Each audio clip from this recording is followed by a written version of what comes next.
Lottery সরকার lottery করবে, এটাই স্বাভাবিক। কারণ সরকার, এই সরকার অনেকেই, আমি একটু প্রশ্ন করতে চাই, অনেকেই, আমি শেষ করি, প্রশাসনের পদায়ন নিয়ে কিন্তু নানান প্রশ্ন আপনারাই তোলেন। আমি বলি, এই সরকারের অনেকেই 2 দিন আগেও জানতো না তারা সরকারের অংশ হতে যাচ্ছে।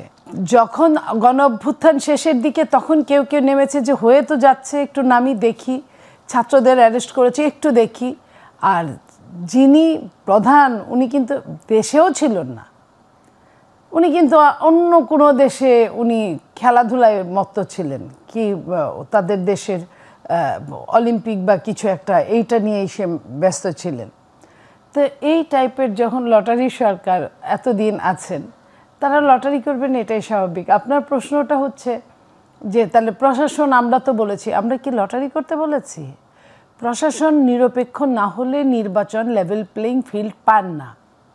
তো নির্বাচনকে লেভেল প্লেইং ফিল্ড দেওয়ার জন্য প্রশাসন একটা ফ্যাসিস্টের আন্ডারে একদম চেপে বসে থাকা, যে প্রশাসনকে 2 বছর 3 বছর আগে থেকে ফ্যাসিস্ট সরকার তার 14 পুরুষের খবর নিত যে তার মধ্যে অন্য কোনো দলের লেশমাত্র আছে কিনা, সেই পিওর ব্লাড খুঁজে খুঁজে তাদেরকে, পিওর আওয়ামী লীগ খুঁজে তাদেরকে presiding officer, pulling officer, returning officer এইসব বানানো হয়েছে। তারাই তো এখনও আছে, তারাই তো এখনও দাপটের সাথে আছে, শুধু আছে বললে ভুল হবে।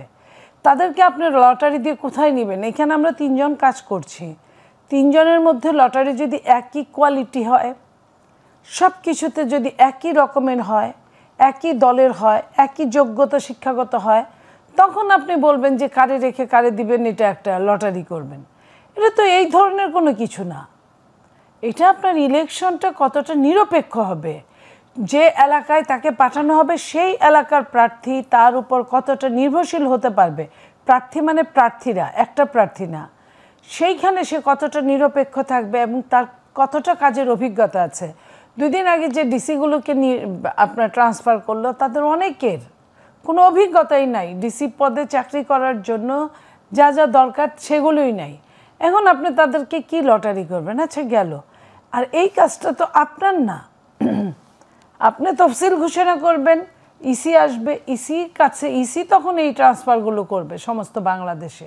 হ্যাঁ, ইসির তো জনবল নাই, আপনি সাথে সহযোগিতা করবেন, কিন্তু এটার নেপথ্যে কিন্তু ইসি এটার চিফ, আপনি না।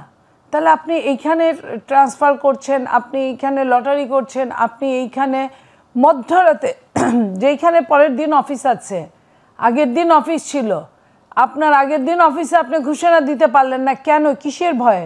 পরের দিন অফিসে আপনি ঘোষণা দেওয়ার সাহস রাখেন না, আপনি গভীর রাতে আপনি ঘোষণা দিন, যেইখানে সরকারি কোনো কর্মচারী কর্মকর্তারা, মানুষ বলে কথিত আছে যে তেমন কোনো দায়িত্বই পালন করে না।